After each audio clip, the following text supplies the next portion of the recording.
Bonjour, bonjour à chacune et chacun.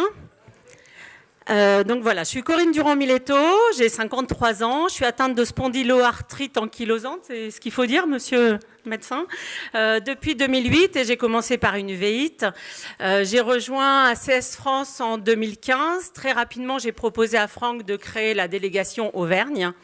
Et au travers de cette délégation et des diverses actions que j'ai pu mener, je me suis rendu compte très vite qu'une grande souffrance morale que ressentaient nombre d'entre vous, d'entre nous, était cette incompréhension que manifestait l'entourage professionnel, amical, voire familial, avec l'incompréhension des douleurs qui faisait que le matin, parfois, on ne peut pas sortir de son lit, parfois on est très fatigué, et s'entendre répéter régulièrement « arrête de te plaindre, t'as mal au dos, moi aussi j'ai mal au dos », devenait une souffrance morale telle que je me suis dit que j'allais faire un petit quelque chose. Alors pour avoir parcouru un petit peu des bouts de chemin de Saint-Jacques, mais pour mon plaisir personnel, je me suis dit que j'allais partir sur le chemin de Saint-Jacques, rencontrer un maximum de personnes et expliquer à chacun rencontrer ce qu'est la maladie. Voilà. Alors il y avait cette volonté-là et également la volonté de montrer que même si on est atteint d'une maladie auto-immune, une maladie grave et invalidante, on pouvait faire du sport. Et surtout, parce que c'est mon credo, montrer que le sport est une vraie thérapie, que ça permet de lutter à la fois contre les effets de la maladie et contre les effets des traitements, les effets secondaires de traitements souvent lourds. Alors, petite parenthèse, parce que comme chez certains d'entre nous tous, ça ne se voit pas forcément, mais j'ai une vraie spondyle. Il m'arrive d'être bloqué le matin, il m'arrive beaucoup d'être fatigué et de manquer un peu d'énergie, mais je lutte grâce au sport. Puis j'ai un gros traitement aussi, anti-TNF, cortisone et Métoject. Voilà. Pour la petite histoire. Donc, je suis partie sur le chemin de Saint-Jacques, j'ai programmé mes étapes, j'ai fait ça en septembre dernier. J'ai programmé pour pouvoir alerter les mairies dans lesquelles j'allais m'arrêter, dormir, que je venais. Mon idée était de rencontrer éventuellement la population pour leur parler de la maladie. Alors, pour la petite histoire, j'ai fait les 740 km de la partie française en 22 jours, avec des étapes jusqu'à 40 km par jour. Et il y a une étape, je me suis trompée, erreur de programmation, j'ai fait une étape de 54 km. Bon, voilà. C'est passé quand même, j'ai réussi à arriver avant la nuit. Pardon ? C'est tout ? Voilà, c'est tout. Ouais.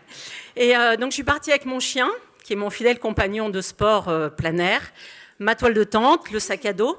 Au départ, je suis partie avec un chariot de randonnée, donc que je tirais derrière. Il veut vous interrompre, il peut ? Oui, il peut. C'est très important ce que vous venez de dire, parce que vous venez de dire que vous faites du sport, vous avez une maladie, vous êtes sous biothérapie, si j'ai bien compris, et Métoject. Autrement dit, ce n'est pas parce qu'on a soi-disant des lourds traitements qu'on ne peut pas faire du sport. Bien au contraire d'ailleurs, parce que je trouve que je supporte bien mieux le traitement grâce au sport. Bon, petite parenthèse également, parce que si vous alertez sur le côté 50 km dans la journée, je suis tombée dans le sport à la naissance, dès la salle d'accouchement, direct le sport. Voilà. Et j'ai augmenté mon activité physique à partir du moment où j'ai su que j'avais cette maladie, après m'être documentée, mais également, en plus, quand j'étais arrêtée, il a fallu que j'arrête de travailler, vraiment, ça allait moins bien. Et donc maintenant, j'ai du temps pour faire tout ça. Voilà, donc je suis partie avec mon chariot de rando, que j'ai laissé au bout de 3 jours, parce que le chemin de Saint-Jacques n'est pas forcément praticable. Il y a des endroits où ça grimpe vraiment. J'ai eu de bonnes peurs avec ce chariot, donc je l'ai laissé dans un hôtel et je suis partie avec le sac à dos sur le dos. Voilà, avec du super matériel performant, puisque Red Light m'avait sponsorisé, et j'avais un sac à dos qui ne pesait que 8 kilos. Voilà, au bout d'une semaine, j'ai laissé le chien également, parce que la canicule arrivait. Donc moi, j'ai souffert un peu, j'ai manqué d'eau, mais un chien dans la chaleur et en manque d'eau, c'est lui faire prendre un risque pour sa santé. Voilà, donc j'ai bouclé mon périple en 3 semaines. J'ai eu 2 étapes chez 2 spondypontèses, donc une est ici, chez Caro. On a fait une super soirée chez elle. Voilà, et donc au cours du chemin, chaque jour, j'ai interpellé les gens. Donc, vous en rendez peut-être compte, je suis un peu bavarde. Donc, chaque fois que je dépassais les gens, parce que je ne les suivais pas, je les dépassais vu mon allure, je leur expliquais pourquoi j'étais là. Alors, c'était facile d'entrer dans la conversation, parce qu'on me disait, tiens, tu fais le chemin avec le chien, et j'expliquais pourquoi j'étais là. Quand le chien est parti, c'est encore facile d'entrer en matière, parce qu'on me disait, tu viens d'où ? Tu vas où ? C'est la question traditionnelle sur le chemin. Et quand j'annonçais que ça faisait déjà 20 km que je marchais, alors que les personnes venaient juste de partir, j'expliquais pourquoi j'étais là, le défi sportif. Voilà. Donc j'ai beaucoup parlé de la spondyle. Il y avait un groupe Facebook qui me suivait, donc tous les soirs, je racontais, avant de me coucher dans ma petite tente, je racontais la journée. Je crois que certains ont bien apprécié la lecture de ces récits-là. Voilà. Et puis, ça fait un peu le buzz. Il y a eu des informations sur le site de la Fondation Arthritis, donc sur les Facebook et bien sûr sur le site de ACS France. Voilà. Au retour, il y a une journaliste des pages de notre journal local, régional même, qui m'a accueilli, qui a fait un grand article dans les pages région. Et ce qui était intéressant à la suite de ça, parce que l'idée, entendons-nous bien, c'est pas de mettre en avant Corinne Durand, ça on s'en moque, c'est pas important. Ce qui m'importait, ce qui me tenait à cœur, c'était vraiment de prôner le sport santé et de parler de l'association. Donc à mon retour, j'ai eu des appels de gens qui m'ont dit, j'ai lu l'article, voilà, je voudrais rallier l'association. Donc maintenant, il y en a de plus en plus sur ACS Auvergne et donc ACS France. Voilà, donc c'était une expérience extraordinaire, magique. J'ai rencontré beaucoup de monde. Alors, il y a des matins, je ne me posais pas trop de questions, parce que notamment sur le plateau d'Aubrac, réveillé à 5h30, 6h, on sort de la tente. Alors la tente, toile technique, ben, ça goûte, la condensation, donc on prend la pluie avant de partir à l'intérieur de la toile. Donc je m'habillais vite et je partais en marchant parce qu'il ne fallait pas trop se poser de questions quand même. Il fallait aller très très vite, pas pour aller vite sur la journée, mais démarrer rapidement sans se dire qu'est-ce que je fais là. Voilà. Et puis, voilà, une très belle expérience, quelque chose de magique. Je pense qu'au travers des personnes que j'ai rencontrées, il y en a un peu plus en France qui savent ce qu'est la spondylarthrite. Donc, j'ai décidé de repartir. Je repartirai au mois de mai, donc toujours au nom d'ACS France et de nous tous, bien évidemment. Et là, j'ai choisi de partir en vélo. Comme ça, dans les sacoches, je pourrais mettre un peu de documents. Et je vais faire 1200 km en vélo. J'ai soif, excusez-moi. Donc, je vais faire Roscoff-Andaille sur la Vélodyssée. C'est un chemin, une piste cyclable qui est référencée pour les vélos, de la même façon que les GR sont référencés pour la randonnée. Et puis voilà. Et puis, mais là, par contre, comme c'est un gros projet en termes de finances et d'organisation, j'ai trouvé des sponsors, des entreprises, des soutiens institutionnels. Et donc là, j'ai rajouté des couches sur prôner le sport santé, puisque j'ai le soutien du CHU de Clermont-Ferrand, de la région Auvergne. J'ai le soutien de l'Observatoire national du sport, enfin de l'activité physique et de la sédentarité, et également d'une section sport santé au Crêpes à Vichy, et de la Ligue contre le cancer, de l'Allier et du Puy-de-Dôme. Alors là, je fais une petite parenthèse, parce que bien évidemment, la spondyle ne fait pas partie des cancers, ça se saurait, mais nous partons à deux sur ce chemin pour prôner le sport santé. Et mon père, qui a combattu, gagné un cancer il y a 5 ans, vient avec moi, nous partons tous les deux avec nos 2 vélos, pour prôner le sport santé.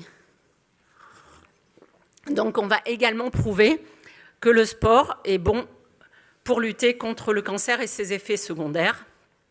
Petite parenthèse, mon père a 78 ans. Voilà. On a un peu une famille de dingue. Il y a un peu d'atavisme quand même. Merci beaucoup. Merci beaucoup. Corinne, juste une petite question. Est-ce que vos médecins ont essayé de vous décourager avant que vous en... Pardon ? Est-ce que vos médecins ont essayé de vous décourager lorsque vous avez décidé de vous lancer ce défi ? C'est-à-dire que mes médecins, maintenant, ils me suivent depuis 8 ans, ils ont compris. Mais Voilà, en fait, au départ, effectivement, quand j'ai commencé, donc je suis suivie en médecine interne au CHU de Clermont, parce que j'ai commencé par des uvéites avant que les atteintes des articulations se déclarent. Mon médecin me disait, arrêtez de courir, vous abîmez vos articulations. Donc je pratique le trail. Donc en entraînement pour moi, et puis je prends des dossards pour le fun. Alors bien sûr, je fais pas de chrono et je fais pas de podium, mais au moins j'arrive jamais en dernier, devant des gens valides, donc je suis très contente. Et puis je m'entraîne tous les jours dans une salle de sport parce que c'est devenu une vraie drogue. Donc là, par exemple, aujourd'hui, je suis une vraie pile parce que je me suis pas entraînée. Oui, c'est ça qu'elle a pris le micro là. Voilà. Et alors, ouais, je veux quand même faire une parenthèse. Attention, quoi, quand je dis ce que j'ai fait, c'est pas pour vous dire allez faire 740 bornes, allez faire 1200 km en vélo. Ça, effectivement, quand on fait du sport fréquemment et qu'on a cette culture-là, c'est plus simple, bien sûr. Mais en tout cas, j'ai envie de vous dire bougez, bougez, bougez. Même si vous n'avez jamais fait de sport de votre vie, sortir de la maison, vous enfilez une paire de baskets, vous faites un petit tour à pied. Le premier jour, ça sera peut-être que 5 minutes, mais au fur et à mesure, vous allez trouver le plaisir du sport, vraiment. Et puis, vous avez le plaisir de lutter contre la maladie, le plaisir de la faire reculer au maximum et puis de mieux supporter les médicaments. Merci beaucoup, Corinne, Jean-Bernard. Merci beaucoup. Oui, moi je voulais... Oui, oui, Olivier, non. Non, Sur les c'est très intéressant votre témoignage parce que je pense que quand même on a un petit peu évolué et je pense qu'on a fini d'interdire pour interdire. Je crois que maintenant on dit, bah, écoutez, faites par rapport à ce que vous pouvez faire et effectivement vous augmenterez vos capacités petit à petit. Et je suis très content de voir que vous vous hydratez régulièrement parce qu'effectivement pour faire du sport et mieux vivre la maladie, c'est très important de bien s'hydrater et de manger correctement. Mais Olivier, je ne suis pas tellement d'accord parce que tout à l'heure je discutais dans la salle et il y avait une dame, mais je ne sais pas où elle est, me disait son médecin encore lui avait dit non, pas de sport. C'est une hérésie? Non, je pense que je vous dis, il ne faut pas interdire pour interdire. Chaque cas est différent. Et ce que vous faites, vous, certains ne seront jamais capables de le faire, même sans avoir une spondylarthrite. Mais personne n'est exclu. Personne n'est exclu. Il faut encourager l'activité sportive. Mais il y a tellement de sports différents qui peuvent mettre en jeu certaines articulations ou au contraire épargner certaines articulations. Donc il y a toujours moyen de pouvoir faire. Et si vraiment il y a des douleurs très importantes, la natation par exemple est quand même un sport où on est en apesanteur et on ne va quand même pas faire trop mal aux articulations. Après, vous avez vos exemples à vous, l'exemple qui va suivre. Moi aussi, j'ai des patients qui étaient complètement enflammés, raides, etc. et qui après traitement arrivent à faire Ironman. Par exemple, c'est quand même des exploits extraordinaires. Et puis il y a des sportifs professionnels, on ne peut pas dire les noms, mais qui sont sous biothérapie et qui continuent à faire leur sport, à pratiquer leur sport à un haut niveau. Donc rien n'est impossible. Jean-Bernard, on va écouter un autre témoignage et puis on fera passer un petit peu le micro dans la salle pour que vous puissiez poser des questions. Jean-Bernard, vous aussi, c'est assez impressionnant ce que vous êtes capable de faire. Je ne sais pas. Je dis bonjour à tout le monde, bien sûr. Je ne suis pas comme Corinne, c'est-à-dire qu'à la base, je suis un non-sportif total, comme vous, pendant 30 ans où j'ai subi ma maladie, où j'ai pris du poids. Il m'est arrivé, en fait, il est arrivé un moment où je n'ai plus voulu subir cette maladie, où j'ai fait des dépressions, je ne pouvais plus me lever le matin. J'avais le dos complètement bloqué. Et donc, j'ai pris la décision d'aller dans le sens vraiment contraire du message que me passaient tous les médecins et les spécialistes, qui était de me dire, quand vous avez mal, pas de sport, ne bougez pas, situation de confort. Ça, c'est ce que j'ai vécu. Et j'ai décidé donc de commencer tout simplement par le vélo. Le vélo, comme je suis dans une région qui est relativement escarpée. Dans le 06 ?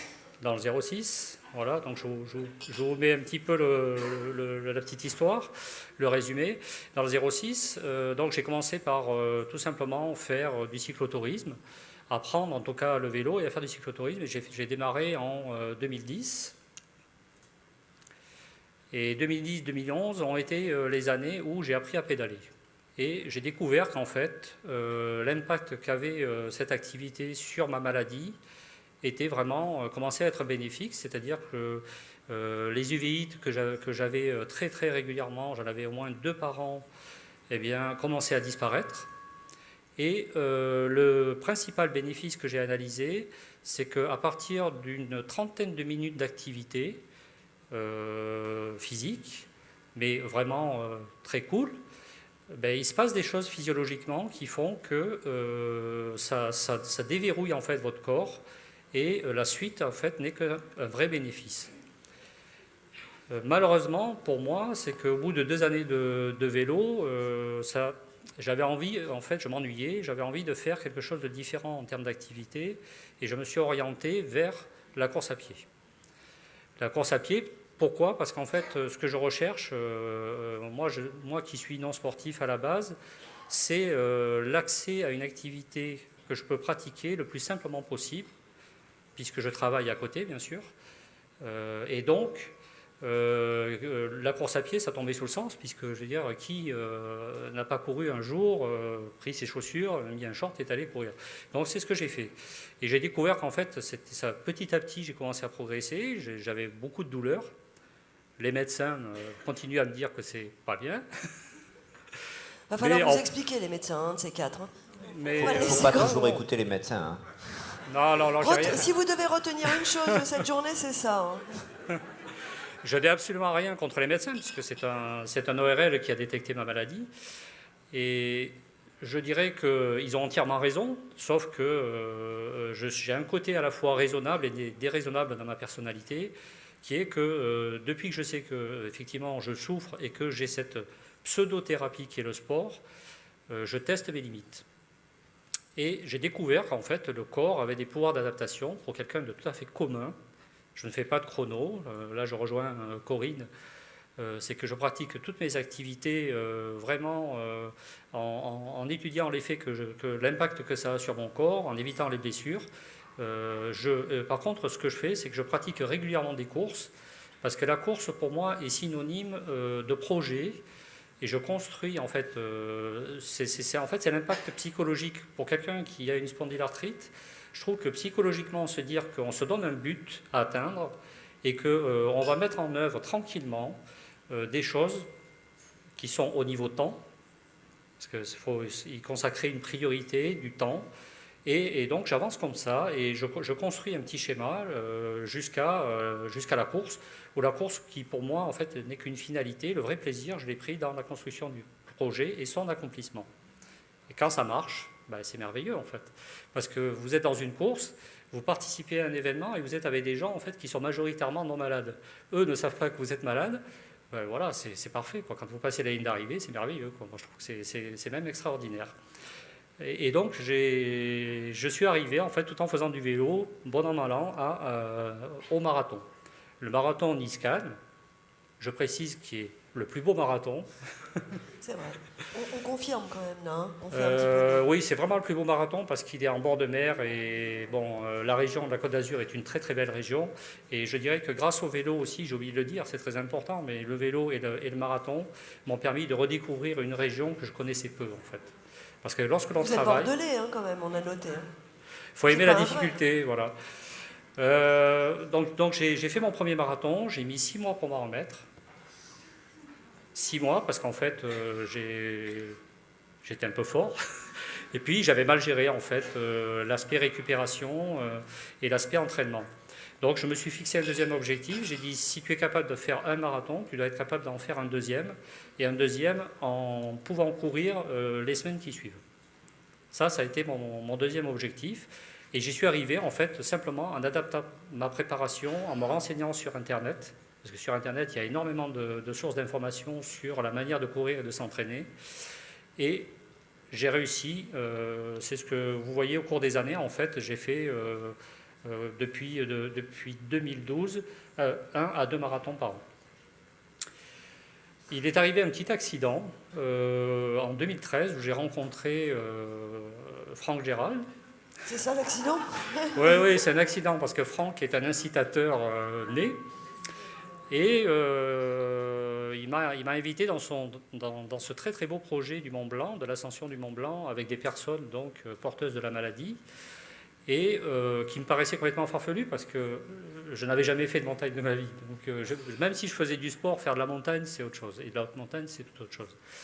Et ce projet extraordinaire a fonctionné, a même très très bien fonctionné. Et ça a été pour moi le déclencheur de la continuité justement dans le sport et dans la pratique d'activités sportives. Parce que je me suis dit, si je suis capable de faire des choses qui sont un peu hors normes, c'est que finalement j'ai trouvé le bon tempo par rapport à mon corps, par rapport à tout ce qui se passe autour de moi. Et voilà, et j'avançais comme ça. Et comme vous pouvez le voir, en fait, de 2010 jusqu'à 2016, je suis passé par des marathons et au bout d'un moment, je me suis dit, ben, c'est idiot parce qu'en fait, beaucoup de médecins me conseille la natation, en tout cas me conseille effectivement de nager régulièrement et de faire du dos crawlé et ainsi de suite, et je ne savais pas nager. Et je me suis dit, pourquoi pas le triathlon, puisque Nice est quand même un berceau vraiment sur le plan sportif extraordinaire, et il y a pas mal d'unités de triathlon, et je me suis rapproché d'un club qui est un club en fait familial, donc pas de compétition. Et grâce en fait, à cet accompagnement, j'en suis arrivé la même année à faire donc, des triathlons et à préparer un Ironman. Et il faut savoir qu'en fait, là, ça a été effectivement quelque chose de bizarre, parce que je m'étais inscrit l'année d'avant, alors que je ne faisais pas de triathlon, et j'ai fait mon triathlon dans mon année de triathlon, quelque chose d'assez, pour moi, incroyable. Et lorsque j'ai passé la ligne d'arrivée, honnêtement, je peux vous assurer qu'un Ironman, c'est quelque chose d'émotionnellement très très fort pour quelqu'un qui a une spondylarthrite. C'est vraiment... le marathon, ça a été vraiment... J'ai mis plusieurs mois, je dirais, à m'en remettre, où j'ai plané, littéralement plané, suite au passage de la ligne d'arrivée, mais un Ironman, c'est puissance 10, en fait. Quand vous arrivez à faire ça, vous dites, ouais, je suis capable de faire plein de choses, en fait. Et j'ai une maladie, je suis capable de faire la même chose que les autres. Oh, mieux. C'est ça qui est important. Moi, je n'ai pas été capable de faire des pompes, hein, je vous le dis. Non, mais en fait, moi, ma démarche, elle est relativement simple. C'est que jusqu'à aujourd'hui, parce que je pense que je vais rentrer dans l'association, mais je veux dire, j'ai toujours, et je pense comme beaucoup de personnes qui sont porteuses de la spondylarthrite, sur le plan professionnel, j'ai toujours caché ma maladie.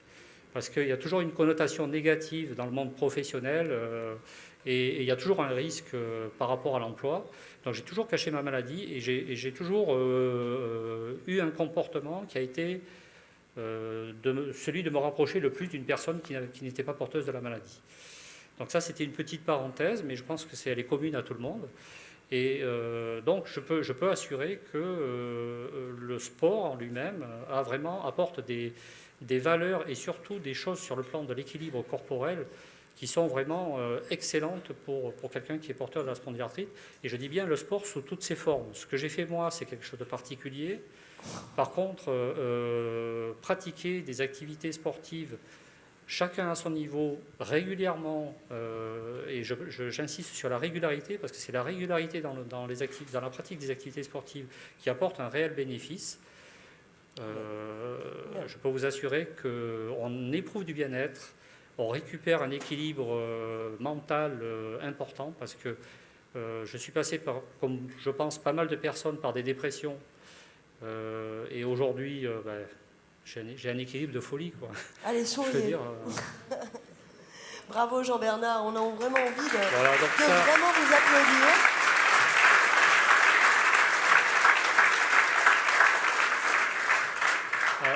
Un dernier mot. Oui. A contrario par rapport à Corinne, c'est que je vis avec un traitement ponctuel minimum d'anti-inflammatoire. En fait, l'un des déclencheurs de ma démarche vis-à-vis du sport, ça a été que je n'avais plus aucune solution au niveau traitement de fond et rien ne marchait. Et c'est ce qui m'a amené à ce que j'ai fait jusqu'à présent. Et aujourd'hui, les analyses sont bonnes? Ah oui. Tout va bien. Tout est bon. Tout est bon. Ben... Tout est bon, on va se revoir d'ailleurs avec Dr. Borg. Non, vous n'avez pas besoin de le voir puisque vous allez bien. Ce qui est sûr, c'est qu'en 2015, vous étiez alors au moins 2 à faire le Ironman de Nice et à avoir une spondylarthrite. Bravo encore Jean-Bernard, vraiment, merci pour ce témoignage.